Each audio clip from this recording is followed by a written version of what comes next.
السلام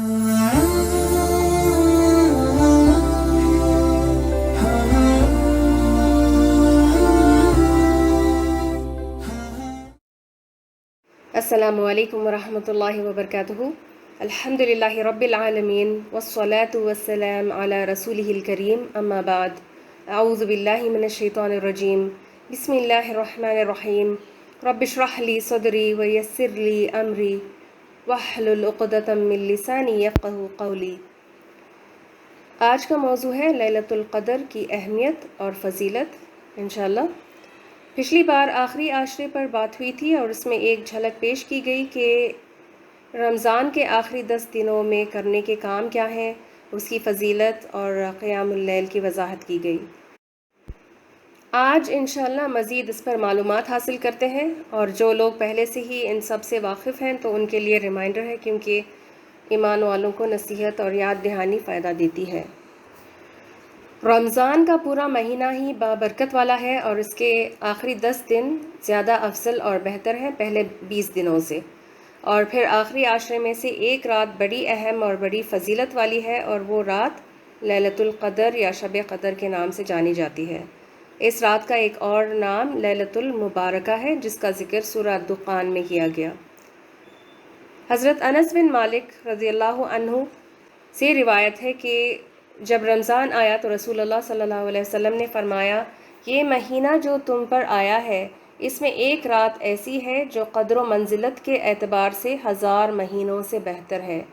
جو شخص اس کی سعادت سے محروم رہا، وہ ہر بھلائی سے محروم رہا۔ نیز فرمایا، لیلۃ القدر کی سعادت سے صرف بے نصیب ہی محروم کیا جاتا ہے۔ اس حدیث سے پتہ چلتا ہے کہ جو لیلۃ القدر کی قدر کرے گا وہ خوش قسمت ہوگا، با ادب با نصیب، بے ادب بے نصیب۔ اور یہ بھی پتہ چلتا ہے کہ یہ رات اتنی اہم ہے کہ اللہ نے اس پر ایک پوری سورت نازل کی، اور وہ کون سی سورت ہے؟ سورۃ القدر۔ اس سورے میں واضح کر دیا گیا کہ لیلۃ القدر ہے کیا۔ انا انزلناہ فی لیلۃ القدر۔ لیلۃ القدر وہ رات ہے جس میں پہلے وحی کا آغاز ہوا، اللہ نے قرآن کو پہلی بار نازل فرمایا تھا، اور وہ رمضان ہی کی رات تھی، جیسے کہ اس حدیث میں ہم نے جانا، اور قرآن کی وہ آیت شہر رمضان الذی انزل فیہ القرآن۔ تو رمضان وہ مہینہ ہے جس میں قرآن کو اتارا گیا اور جس میں شب قدر واقع ہوتی ہے۔ یہ رات 1000 مہینوں سے بہتر ہے۔ اس ایک رات میں کی جانے والی عبادت 83 سال اور 4 ماہ میں کیے جانے والے اعمال سے بہتر ہے۔ دیکھیں، اس میں برابر نہیں کہا گیا، بلکہ 83 ایئرز اینڈ 4 منتھس کی عبادت سے بہتر ہے اس ایک رات میں عبادت کرنا۔ یہ اللہ کی وسیع رحمت کا ثبوت ہے۔ ہم میں سے کتنوں کو یقین ہے کہ ہم 83 سال تک جئیں گے؟ اور اگر جی جائیں تو کیا ہم اپنی ساری عمر عبادت میں گزار پائیں گے؟ ایک عرصہ تو بچپن میں ناسمجھی میں نکل گیا، اور عمر کے آخری مرحلے میں طاقت اور قوت جواب دے جاتی ہے۔ نمازیں کھڑے ہو کر ادا نہیں ہو سکتی، رکوع اور سجدہ کرنا ممکن نہیں ہوتا، طبیعت ساتھ نہیں دیتی، اور کچھ لوگوں کی میموری بھی ویک ہو جاتی ہے، پھر اسی طرح روزے رکھنا بھی مشکل۔ تو کیا عبادت کر پائیں گے اور کتنا ثواب حاصل ہوگا؟ لیکن اللہ نے وقتاً فوقتاً ایسے مواقع فراہم کر دیتا ہے جس کی برکت سے ہم فائدہ اٹھا کر ثواب حاصل کر سکتے ہیں، اور برکت اسی کا نام ہے کم چیز سے زیادہ کا مل جانا، کم وقت یا کم عمر میں زیادہ ثواب کا مل جانا۔ پھر اس رات میں اور کیا ہوتا ہے؟ فرشتوں کا نزول۔ اس رات میں اتنے زیادہ فرشتے زمین پر اترتے ہیں کہ آسمان کا خلا بھر جاتا ہے۔ ایک روایت کے مطابق زمین کی کنکریوں سے زیادہ تعداد میں اتر کر آتے ہیں فرشتے، اسی لیے اس رات کو تنگی والی رات بھی کہا گیا۔ قدر کا ایک معنی تنگی ہے۔ آسمان اور زمین کے درمیان کی جگہ بھر جاتی ہے، تنگ ہو جاتی ہے فرشتوں کے اترنے کی وجہ سے، اور روح یعنی جبریل امین بھی تشریف لاتے ہیں۔ یہ بہت شرف اور عزت کی بات ہے، کیونکہ جبریل علیہ السلام سارے فرشتوں کے لیڈر ہیں اور صرف بہت مقدس اور اہم کاموں کے لیے اترتے ہیں۔ یہی بات ہے کہ ان کا ذکر الگ سے بھی کیا گیا ہے اس سورے میں۔ فرشتے کیوں اترتے ہیں اتنی کثیر تعداد میں؟ آئندہ یعنی آنے والے سال، پورے سال تک سب کی تقدیر لے کر اترتے ہیں فرشتے. اسی لیے قدر کا ایک اور معنی تقدیر یا فیصلہ کیا گیا ہے. اس رات اگلے 1 سال تک کے فیصلے طے ہوتے ہیں اللہ کے اذن سے، تو یہ فیصلوں کی رات بھی ہے. اگلے 1 سال کی تقدیروں کو لکھی جانے والی رات ہے. آپ نے سنا ہوگا کہ اگر کوئی چیز تقدیر پر سبقت لے جانے والی ہے، تقدیر کو بدل سکتی ہے، تو وہ دعا ہے. تو سوچیں ذرا اس رات میں کتنا اہم ہے جا کر عبادت کرنا اور دعائیں کرنا. کہیں ایسا نہ ہو کہ جبریل اور سارے فرشتے اپنے گھر آئیں تو سب کو سویا ہوا پائیں اور وہ سوچیں کہ یہاں تو پہلے سے ہی قبرستان بنا ہوا ہے، کیونکہ سویا ہوا محلہ قبرستان ہی لگتا ہے. اس رات میں ہلچل ہونی چاہیے، زندگی نظر آنی چاہیے، رات روشن اور بارونق ہونی چاہیے. فرشتے ہمیں عبادت میں مشغول پانا چاہیے. نبی صلی اللہ علیہ وسلم نے اسی بات کی ترغیب دلائی ہے اور حکم دیا کہ اس رات میں ہم نے جاگ کر عبادت کرنی ہے، تاکہ جب فرشتے آئیں تو پھر وہ بھی مشاہدہ کریں اور وہ گواہی دیں کہ ہم نے اس رات میں عبادت کی تھی. اور سورہ کے آخر میں فرمایا یہ رات فجر تک سراسر سلامتی والی رات ہے، پرسکون رات ہے. اگلا سوال، یہ رات کب واقع ہوتی ہے؟ اکثریت کہیں گے کہ 27ویں رات ہی لیلۃ القدر یا شب قدر ہے. 27 کو ترجیح دیتے ہیں سب. ہاں، ایک آدھ حدیثوں میں ملتا ہے کہ وہ 27 کی رات تھی اور اس سال ہو سکتا ہے کہ شب قدر اس رات میں آئی ہو، لیکن یہ رات طے شدہ نہیں ہے، فکس نہیں ہے. کیوں؟ کیونکہ نبی صلی اللہ علیہ وسلم پھر اسی کا حکم دیتے کہ 27 کی رات کو شب قدر منا لو. بلکہ آپ صلی اللہ علیہ وسلم نے فرمایا کہ لیلۃ القدر کو رمضان کے آخری عاشرے میں آخری 10 راتوں میں تلاش کرو. دوسری روایت میں مزید واضح کر دیا کہ اس رات کو آخری عاشرے کی طاق راتوں میں تلاش کرو. طاق رات یعنی 21، 23، 25، 27 اور 29 کی راتوں میں. اگر یہ رات طے شدہ ہوتی تو نبی صلی اللہ علیہ وسلم نے اس رات کو تلاش کرنے کی بات کیوں کہتے؟ تو صرف 27 کو جا کر دوسری راتوں کو اگنور کر کے گنوانا نہیں ہے ہم نے. لیلۃ القدر کی تاریخ کو ہم سے پوشیدہ رکھا گیا، لیکن نبی صلی اللہ علیہ وسلم نے اس رات کی کچھ علاماتیں ہمیں بتا دیں جو شب قدر کے بعد والی صبح سے پہچانی جا سکتی ہیں. رسول اللہ صلی اللہ علیہ وسلم نے فرمایا شب قدر کی صبح کو سورج کے بلند ہونے تک اس کی شعاعیں نہیں ہوتی، وہ ایسے ہوتا ہے جیسے تھالی. ایک اور روایت میں حضرت ابن عباس رضی اللہ عنہما سے مروی ہے کہ رسول اللہ صلی اللہ علیہ وسلم نے فرمایا شب قدر آسان اور معتدل رات ہے جس میں نہ گرمی ہوتی ہے اور نہ سردی. اس صبح کا سورج اس طرح طلوع ہوتا ہے کہ اس کی سرخی مدھم ہوتی ہے، یعنی تیز کرنیں نہیں ہوتی اگلے دن نکلنے والے سورج کی. بالکل وہ سفید ہوتا ہے یا پھر بہت ہی لائٹ اورنجش ریڈش اورنج آپ کہیں تو اس طرح کی سرخی ہوتی ہے اس میں. اگلی بات، اس رات کو کیسے گزارنا چاہیے، کرنے کے کیا کیا کام ہیں، عبادت کیسے کریں.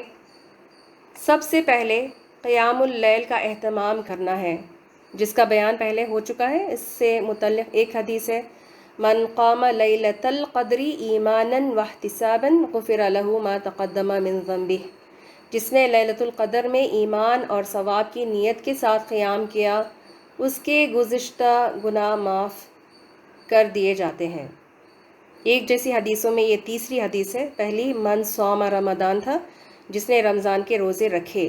پھر دوسری حدیث تھی من قام رمضان، جس نے رمضان کی راتوں میں قیام کیا، نماز میں کھڑا ہوا. اور یہ تیسری حدیث ہے جو لیلۃ القدر میں کھڑا ہوا نماز کے لیے تو اس کی یہ عبادت مغفرت کا باعث ہے.